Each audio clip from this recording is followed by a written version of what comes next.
오늘 지난 두 주에 이어서 마태복음 2장 13절에서 18절까지 말씀 함께 공부하기 원합니다.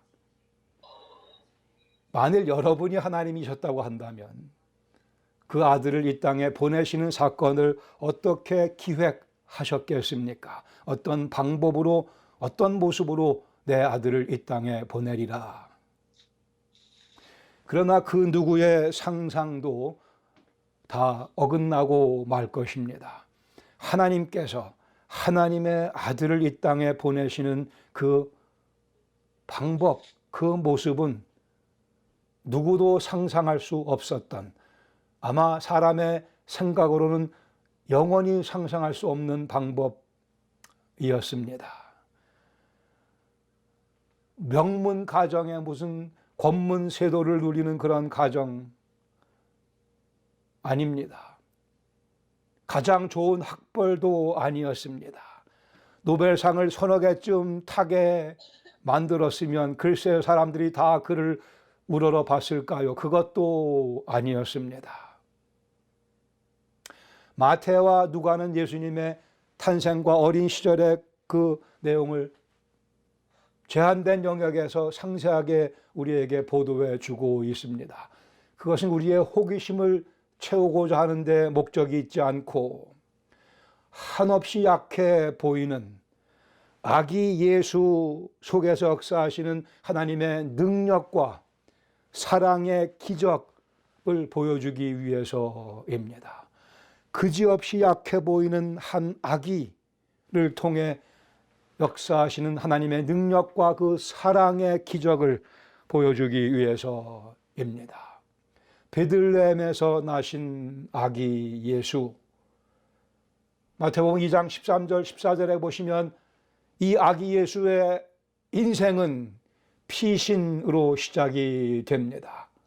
물론 동방 박사들의 경배를 받고 하지만 하나님께서 동방 박사들이 떠난 후에 주의 사자가 요셉에게 현명하여 이르되 헤롯이 아기를 찾아 죽이려 하니 이 웬 날벼락입니까? 어머니 마리아의 마음이 어땠겠습니까?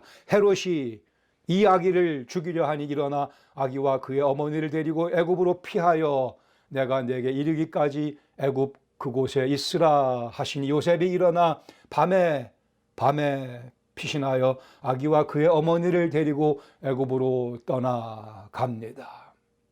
당시 애굽에는 약 100만 명 정도의 유대인들이 살고 있었습니다.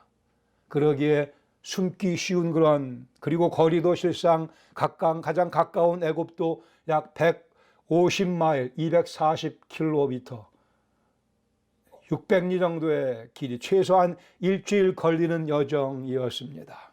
일단 하나님께서 아기 예수를 안전한 곳으로 피하게 하십니다. 16절에 보시면 이에 헤롯이 동방 박사들에게 속은 줄 알고 심히 노하여 사람을 보내어 베들레헴과 그 모든 지경 안에 있는 사내 아이들을 죽입니다. 박사들에게 그 별이 나타난 때를 알아보고 그 때를 기준으로 하여 안전하게 하고자 넉넉하게 2살 아래 아이들을 모두 다 죽여버리고 맙니다. 당시 베들레헴의 인구는 1000명이 안 됐을 것이라 추정을 하며 그래 대충 20명 정도의 2살 아래 아이들이 이때 죽임을 당했을 것으로 봅니다. 여기에 사탄의 방해 공작을 우리가 보게 됩니다. 예수님을 죽임으로 해서 십자가 사건과 부활 사건을 아예 없애보려고 노력해보는 사단의 무모한 시도, 예수님께서 십자가 지시는 것을 방해하기 위해, 왜냐하면 그 십자가 앞에서 많은 죄인들이 그 죄짐을 풀게 될 것을 사단은 알았기에 메시아에 대한 사단의 공격은 예수님 생애를 통해서 반복되고 계속됩니다. 예수님 성장하시고 공생애를 시작하시기 전 금식하시게 됩니다. 40일 동안 광야에서 금식하시고 난 후에 사단이 또 예수님에게 시험을 합니다. 공격을 합니다. 마태복음 4장 8절 마귀가 또 그를 데리고 지극히 높은 산으로 가서 천하 만국과 그 영광을 보여주며 이르기를 만일 내게 엎드려 경배하면 이 모든 것을 내게 주리라. 사단의 거짓말이었습니다. 사단이 이 모든 것을 다 줄 능력도 없었고 권한도 없었습니다. 실상 예수님께서 우리를 찾아오신 목적은 이 모든 것들을 다 회복하시기 위함이었습니다. 그리고 그 위에 참 왕으로 우리를 다스려 주시기 위해 오셨기에 사단이 그것을 걸고 넘어지면서 나에게 경배하면 이 모든 것을 내가 다 너에게 되돌려 주겠노라 거짓 사기를 치지만 10절에 예수님께서 대답하시기를 사탄아 물러가라. 기록되었으되 주 너희 하나님께 경배하고 다만 그를 섬기라 하였느니라. 주께서 이 사탄의 시험을 이렇게 이겨내십니다. 사단 나에게 절 한 번 함으로써 네가 메시아가 될 것이라고 거짓말했으나 예수님 아니다. 내가 참 메시아가 되는 길은 주 너희 하나님께만 경배하라고 하는 이 말씀을 내가 선포하는 것이며 주 너희 하나님께만 예배드리는 것을 가능하게 해주기 위해 내가 십자가를 향해 가는 것이라고 당신의 오신 목표를 분명하게 선포하십니다. 오병이어의 기적을 행하시고 난 다음에 또 사탄은 예수님을 공격해 옵니다. 요한복음 6장 15절에 오병이후의 표적 이후에 사람들이 예수께서 그들이 와서 예수님을 억지로 붙들어 임금으로 삼으려는 줄을 아시고 오병이어의 기적을 맛본 이 무리가 예수님을 왕으로 삼으면 예수님을 그들의 임금으로 삼으면 평생 먹고 사는 것 걱정할 것이 없다고 생각하여 자기들의 욕심을 채워주는 메시아로 왕으로 예수님을 옹립하려 하며 이 뒤에는 사단의 무서운 괴계가 놓여져 있었습니다. 아니요, 예수님께서는 억지로 임금 삼으려는 것을 마다하시고 거부하시고 다시 혼자 산으로 떠나가셔서 아마도 하나님 아버지와 십자가에 대해 다시 논하며 기도하셨을 것으로 이해를 합니다. 주님은 그렇게 왕이 되실 분이 아니었기에 사탄은 대제사장과 빌라도를 이용하여 예수님을 십자가에 죽게 못 박게 합니다. 요한복음 19장 6절에 보시면 대제사장들과 아랫사람들이 예수를 보고 소리질러 이르되 십자가에 못 박으소서 십자가에 못 박으소서 하는지라 빌라도가 이르되 너희가 친히 데려다가 십자가에 못 박으라 나는 그에게서 죄를 찾지 못하였노라. 여기 빌라도 죄를 찾지 못했음에도 불구하고 예수님을 유대인들에게 내어주게 되며 유대인들은 예수님을 십자가에 못 박으라고 반복해서 소리치며 사단의 도구로 사용받고 있습니다. 그러나 여기에 사단의 지혜의 한계가 여실히 드러나고 맙니다. 사탄의 자가 당착 자기 꾀에 넘어가고 있는 그러한 모습입니다. 예수님을 죽임으로 자기가 이길 줄 알았으나 어둠으로 빛을 이길 줄 알았으나 거짓으로 죄악으로 진리를 억누를 수 있을 것이라 오해했으나 결국 사단은 일면 자기 무덤을 파고 말았습니다. 과거에는 십자가를 없애기 위해 애를 썼던 사탄의 지혜의 한계에 봉착하여 결국은 십자가에 예수님을 못 박게 만들므로 자기 무덤을 파고 맙니다. 헤롯의 이 2살 아래 아이들을 죽인 남자아이들을 죽인 사건은 사단의 공격이었으나 하나님께서는 당신의 아들을 보호하시며 결국은 십자가의 또 부활의 승리로 야기 예수의 삶을 이끌어 가십니다. 15절에 보시면 이제 예수님께서 애굽으로 피신하시며 예언의 성취에 대해서 마태는 설명합니다. 15절에 헤롯이 죽기까지 거기 즉 애굽에 예수님 요셉과 마리아와 함께 있었으니 그 밑에 나오는 마태복음 2장 19절에 보시면 헤롯이 죽은 후에 주의 사자가 애굽에서 요셉에게 현몽하여 이르되 일어나 아기와 그 어머니를 데리고 이스라엘 땅으로 가라. 그리고 말씀하기를 아기의 목숨을 찾던 자들이 죽었느니라 하시니, 아기의 목숨을 찾던 자들이 죽었느니라 하시니, 이 말씀은 출애굽기 4장 19절 말씀을 연상케 합니다.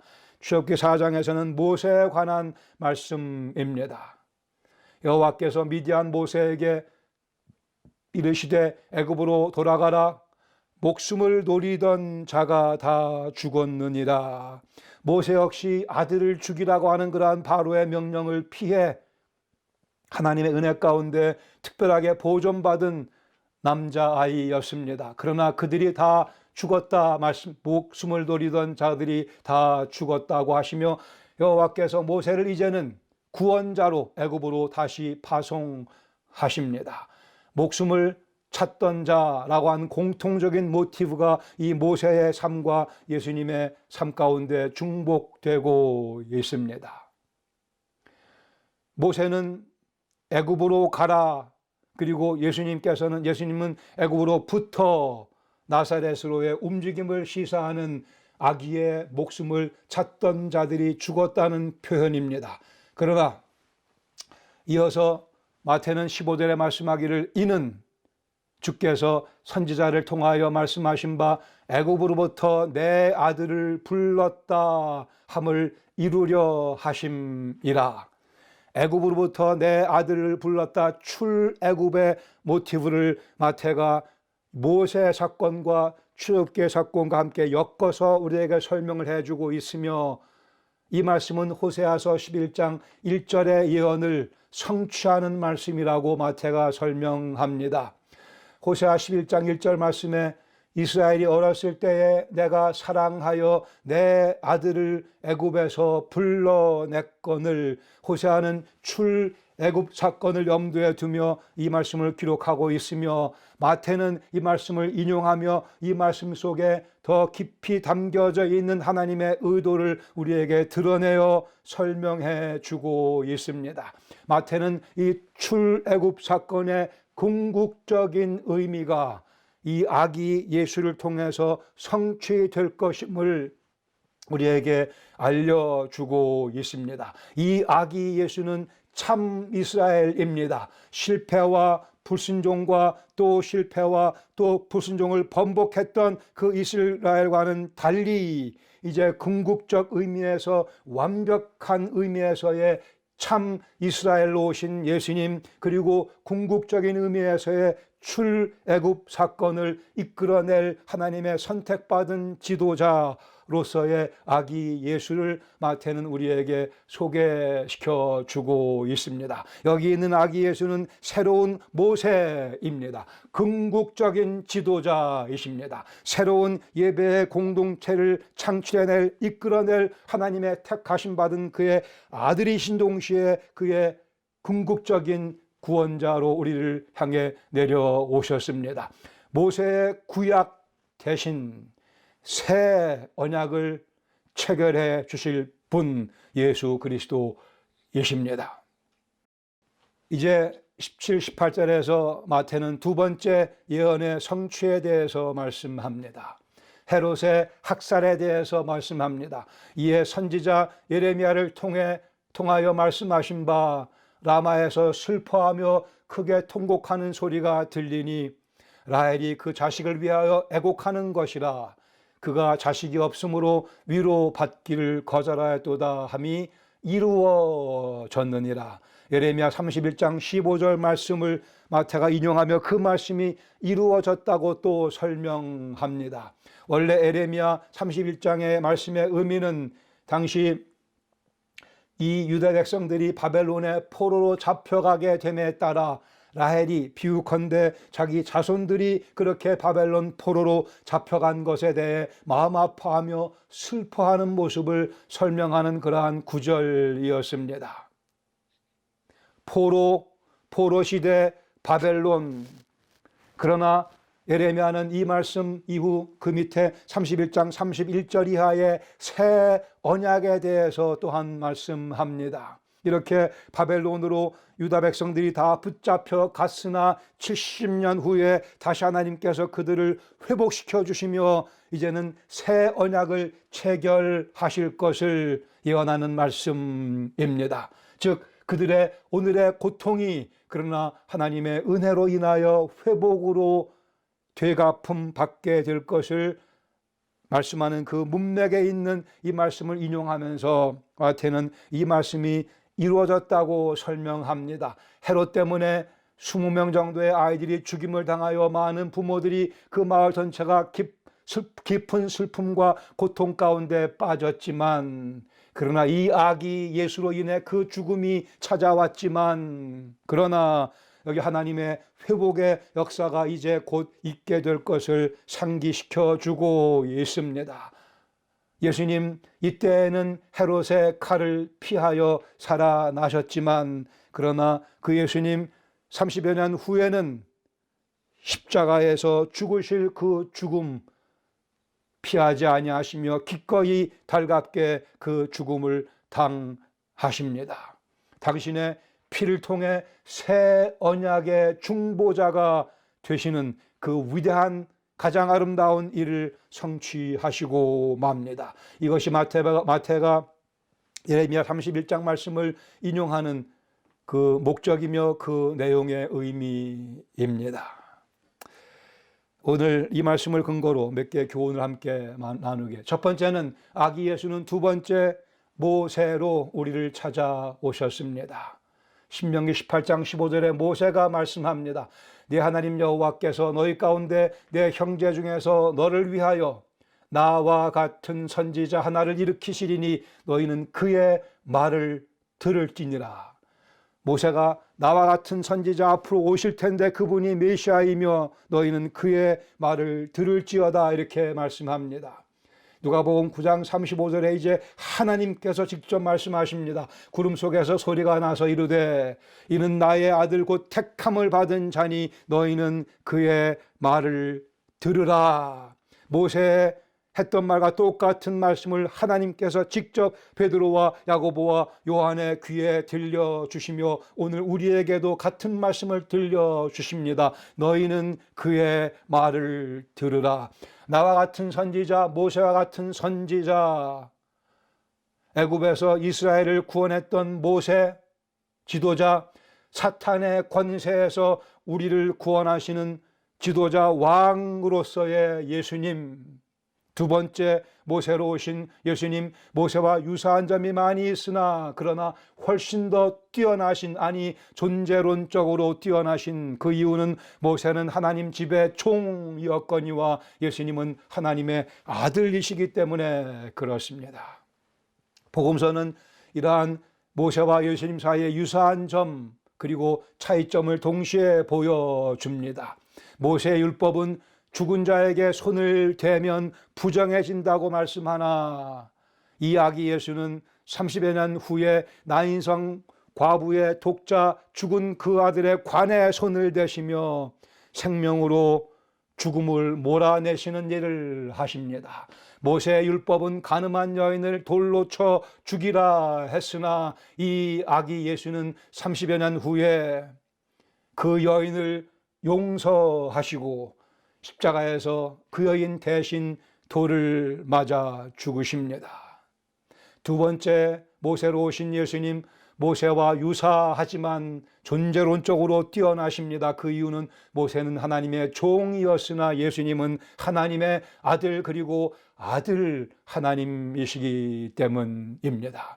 출애굽을 경험한 이스라엘 백성들의 리더는 모세였습니다. 그러나 우리의 리더는, 우리의 지도자는 예수 그리스도이십니다.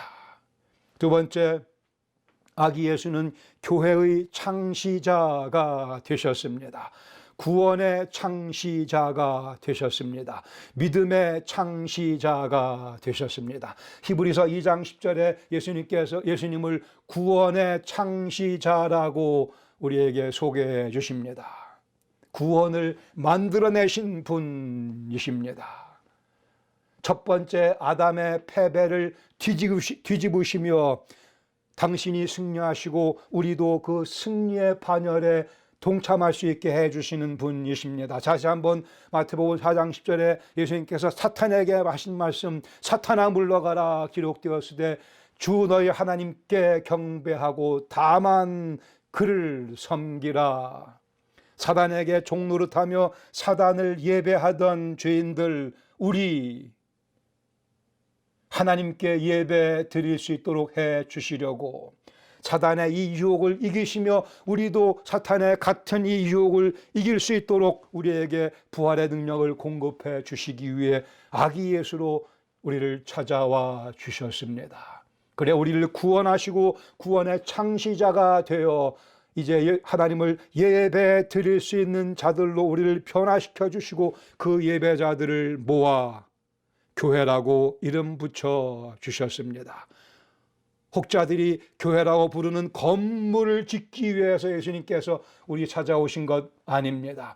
교회라고 하는 예배자들의 모임을 창출해내시기 위해, 그러기에 마태복음 16장 18절에 말씀하기를 또 내가 네게 이르노니, 예수님 말씀하십니다. 너는 베드로라, 내가 이 반석 위에 내 교회를 세우리니 음부의 권세가 이기지 못할 것이라 선포하시고 약속하시고 그 약속을 보장해 주시며 그 은혜로 우리가, 여러분과 제가 그리스도 예수의 몸된 교회를 이루며 센터빌 지역의 은혜와 영광 교회를 이루며 오늘 주님의 그 영광을 선포하는 일에 쓰임받고 있습니다. 아기 예수는 교회의 창시자시며 구원의 창시자시며 믿음의 창시자이십니다. 교회는 예수님의 걸작품이며 따라서 감사하게도 우리도 주님의 걸작품입니다. 지불하신 대가가 너무나 크기에 우리가 걸작품이 되지 않을 수가 없습니다. 혹시 여러분 마요네즈를 좋아하시는지요? 또 마요네즈를 빼놓고 샌드위치 드시는 분들도 계시고, 또 마요네즈 드시면 안 되는 분들도 계시겠지만 마요네즈는 성경적인 음식입니다. 그냥 그렇게 하시고 마요네즈를 많이 드세요. 몸에 안 맞아도 자꾸 드시다 보면 몸에 맞게 됩니다. 왜 마요네즈가 성경적인 음식인가? 설명드리겠습니다. 물과 기름은 섞이지 않습니다. 그래 병에다 물과 기름을 같이 넣고 막 흔들면 물과 기름이 섞이는 것 같이 보입니다. 그러나 얼마 되지 않아 다시 물과 기름은 완전히 분리되고 맙니다. 마요네즈 역시 마찬가지로 물과 기름이 섞여져 있는 음식입니다. 그런데도 마요네즈 그 모습을 잘 유지하는 데에는 이유가 있습니다. 그것은 거기에 계란을 집어넣어서 그렇다고 제가 읽었습니다. 계란이 들어가서 물과 기름을 다 이렇게 해서 계란 때문에 물과 기름이 아무리 시간이 지나도 분리되지 아니하고 하나로 계속 남아 있다고 합니다. 그래서 이 계란의 역할이 바로 마요네즈를 마요네즈게끔 만든다고 합니다. 거룩하신 하나님과 죄인인 우리 결코 하나가 될 수 없습니다. 우리는 하나님께 근접할 수 없습니다. 하나님을 뵐 수도 없었습니다. 하나님 보는 순간 우리는 죽을 수밖에 없었습니다. 거룩함과 죄의 완벽한 분리가 맞으나 예수님께서 마치 계란과 같이 우리를 찾아오셔서 물과 기름을 하나 되게 만들듯이 거룩하신 하나님과 죄인 사이에 당신의 몸을 화목 제물로 드리심으로 우리 사이에 하나됨을, 화목해 됨을 이룩해 주셨습니다. 그리고 그 화목해 하시는 그 역사를 통하여 우리를 하나님을 뵐 수 있도록 하나님께 예배 드릴 수 있는 예배자로 바꾸어 주셨습니다. 그 결과가 예배의 공동체인 교회입니다. 우리 사람들은 다 각각 다 잘났기 때문에 서로 잘나고 개성이 또 강해 서로 섞일 수 없는 사람들입니다. 잠시는 섞인 것 같이 보이겠지만 또 적당한 때가 되면 또 서로 헤어지며 싸울 수밖에 없는 그리 부족함 투성이인 우리들입니다. 물과 기름 같은 우리들이지만 예수님께서 우리 가운데 찾아오셔서 우리를 하나로 묶어 주시고 우리가 계속 하나로 남아 있을 수 있도록 해 주셨습니다. 당신의 피를 쏟아 부으시며 당신의 몸을 깨뜨시며 섞일 수 없는 우리를 하나 되게 하시고 우리 사이에 막힌 담을 다 허물어 주셨습니다. 그 결과가 사랑의 공동체인 교회입니다. 사람들로서는 감히 상상도 할 수 없는 예배의 공동체를 예수님께서 창출해 주셨고 사람들로서는 꿈도 꿀 수 없는 사랑의 공동체를 만들어내시고 가능하게 해 주셨으며 이것이 예수 그리스도의 복음이며 그 결과가 바로 우리 은혜와 영광 교회 여러분과 저 우리들입니다. 예수님께서 교회의 머리가 되어주셨고 우리가 그리스도의 몸이 되었습니다. 이것이 성탄절의 메시지이며 성경에 우리에게 주시는 선물입니다. 사람의 의지와 지혜와 힘으로 불가능한 예배와 사랑의 공동체. 그러므로 이제 우리는 성탄절을 맞이하며 세 번째로 믿음의 창시자요 또한 온전하게 하시는 이인 예수님을 바라봐야 할 것입니다. 히브리서 12장 2절 말씀 믿음의 주요 또 온전하게 하시는 이라고 번역을 했지만 믿음의 창시자요 또 온전케 하시는 이가 더 적절한 번역으로 봅니다. 믿음의 주라고 되어 있는 표현 많은 영어 성경들은 author, 저자라고 번역하기도 합니다. 믿음을 만들어내신 분이시며 또한 그 믿음을 온전하게 완성해 나가실 분이신 예수를 바라보라고 말씀합니다. 믿음의 창시자요 온전하게 하시는 예수를 바라보라. 베들레헴의 아기 이 예수님은 십자가와 하나님의 우편을 동시에 다 경험하신 분이십니다.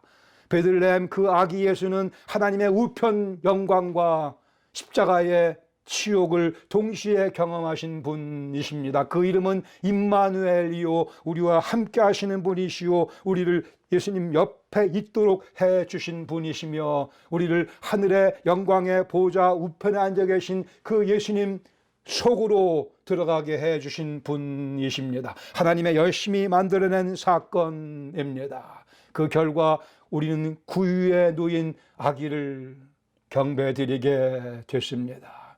아기 예수 기적 같은 사건입니다. 아니 기적입니다. 아니 가장 큰 가장 커다란 기적입니다. 예수님이야말로 The Miracle Baby이십니다.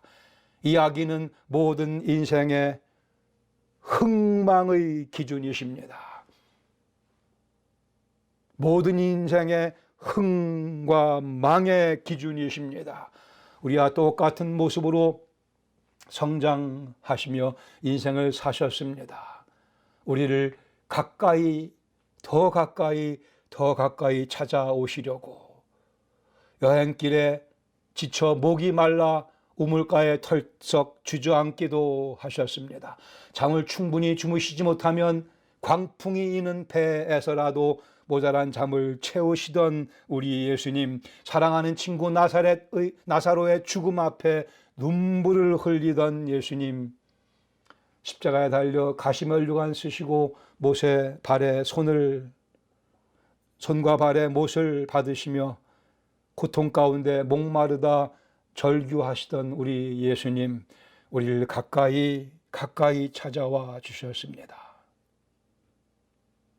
하나님의 아들 예수님께서 우리를 찾아오신 이유는 바로 이 가까이 찾아옴에 있습니다. 우리의 아픔을 공감하시고 우리의 아픔을 싸매 주시며 우리의 아픔에 기름을 발라 유하게 해 주시려고, 그래 기쁨과 감사의 감격으로 우리를 가득 채워 주시기 위해, 그리고 삶과 의욕과 소망과 확신 가운데 살아갈 수 있게 해 주시려고 하나님의 아들 The Miracle Baby로 우리를 찾아와 주셨습니다. 그런 의미에서 Blessed and Merry Christmas. 한 아기의 운명이 우리 모두의 운명을 바꾸어 놓았습니다. 이것이 그리스도 예수의 복음입니다. 이 복음을 믿게 될 분들에게도 Blessed and Merry Christmas. 우리를 찾아오신 아기 예수님을 따라갑시다. 믿음의 창시자요, 우리 믿음을 오늘도 온전케 하시는 예수를 바라보라. 이번 2020년 성탄절 선물 하나님께서 우리에게 허락하십니다. 같이 기도하시겠습니다. 이 복된 소식을 내 것으로 다 경험하셨겠지요.